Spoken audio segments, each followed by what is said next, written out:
Thank you for this incredible honor. I'm so grateful. And this morning I was nervous. I got here at 7:45 for my sound check, and I realized the echo, and I have to talk slower. So I'll do my best because I am a fast talker, if you know me.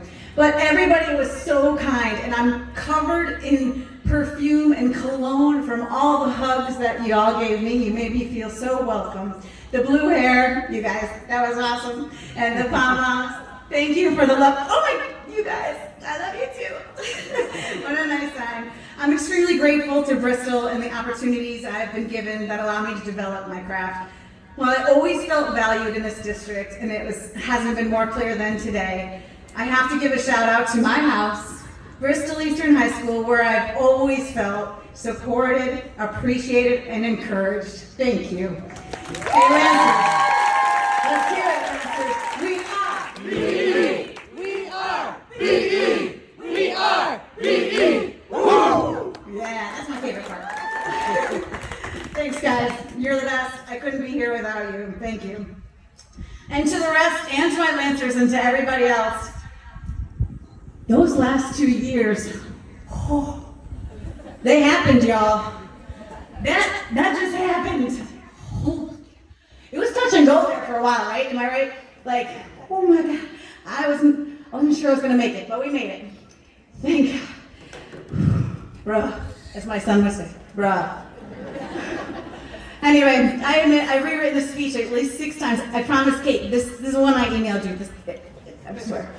When I first won Teacher of the Year, I wasn't too worried about this part because I was going to be at Bristol Central. There's like a screen behind me. I do like Google tips and tricks and like talk to you about Canva and Avid strategies, and I got to hide behind a slideshow, and that's not happening here. I was like, a resource for you and a resource for you. Everyone gets resources. But I couldn't do that today, so bear with me.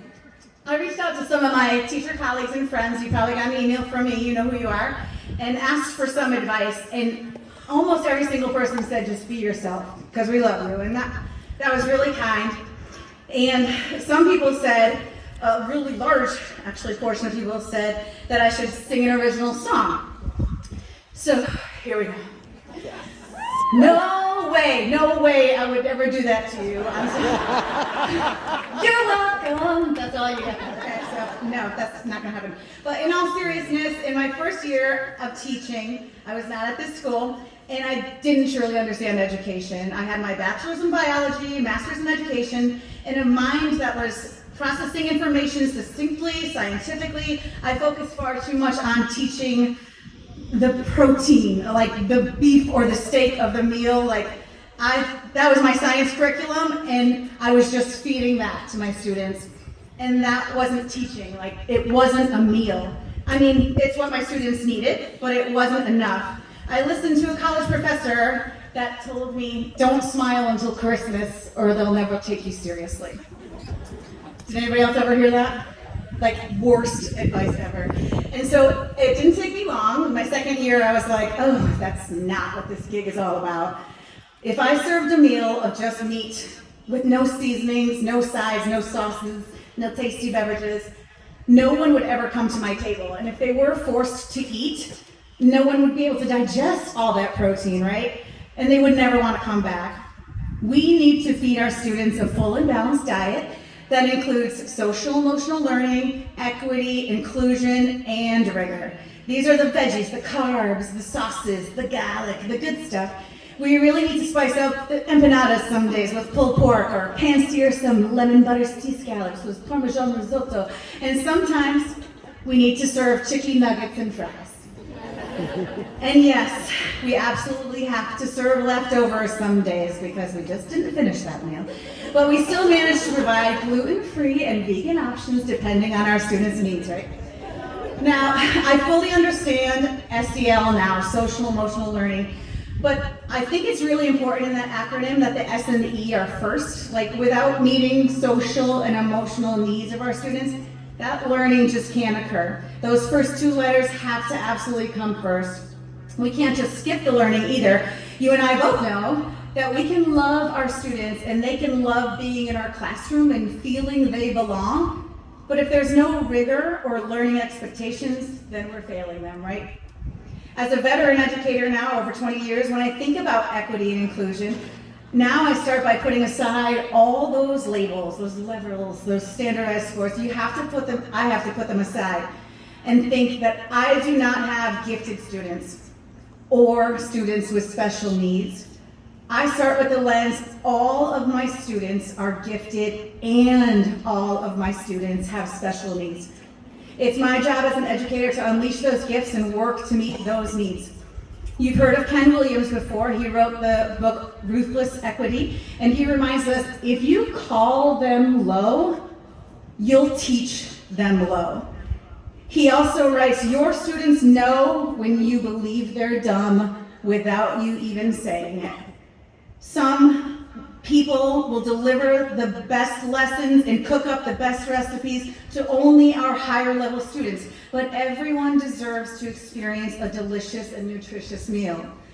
His book helped reinforce to me one of my biggest pet peeves in education on these first few days, when the teacher comes up to you and says, hey, let me see your roster, so they can warn me about this kid or tell me what street that kid lives on or who her father is. No, thank you. Every student deserves a fresh start and all my focus. I only need their accommodations, their allergies, and their special needs. So case managers, school counselors, and nurses only, please. The thing is, we own this already. We, in this district, we know all of this. We own this stuff in Bristol, like educational icons like Ken Williams. They quote our people in their texts. Georgina Rivera, Julia Darcy. Practically all of Green Hills School is referenced in that book. Yeah, I know, good job. You're familiar, he's the guy, the Start with the Crown guy. You've seen the crown in all of our district slideshows. Like, we've listened to him, we've learned from other people too. More recently, we had Avid Regional Director Patrick Briggs here. He told us to build relational capacity, he called it VOF with students, being vulnerable, open, transparent, and honest. We've been working with Avid Strategies for over a decade. We got this. We're building and promoting equity. We've had professional development in equity, inclusion, differentiating, de-escalating, you have to dream limits now, I'm sorry. Just dream the limits. And multi-language learners, right? There are so many other examples where Bristol educators and schools are continuing our education. We're being published, we're earning awards, we're being recognized. We have a legacy of strength in this stadium. We have greatness amongst us, and we absolutely need to harness it. Just let it go. Today, one of my very good friends from high school came in wearing a Bristol Central shirt, and I go, no way. And she's like, yeah. I'm like, oh, I'm so excited for you. That's great. And she was like, man, I've been in other districts, but this district has it together. And I said, yeah, Nick, we do. Like, we got this. All of you do. You are a group of highly educated, motivated, and courageous professionals who understand the power of lifelong learning. Trust yourself. You know what you're doing. You would not be here if you didn't. I promise you that all of the answers are in this stadium. Reach out to your colleagues in the hallway, in your school, in the district, in your neighboring schools. Email me if you need to. But don't call. Like, you can text, but I'm not going to answer that phone call. And I know I'm really pushing this food or meal analogy here, but we cannot forget the dessert. And no, it's not homework. To me, the dessert is what happens after the classes are over, the memories and connections we make that last long after the students leave our classes. It's their successes in their next class, the next grade, graduation, and their life achievements. Personally, I'm having chocolate cake in October because I get to officiate 2 weddings of former students. I'm like so excited about that.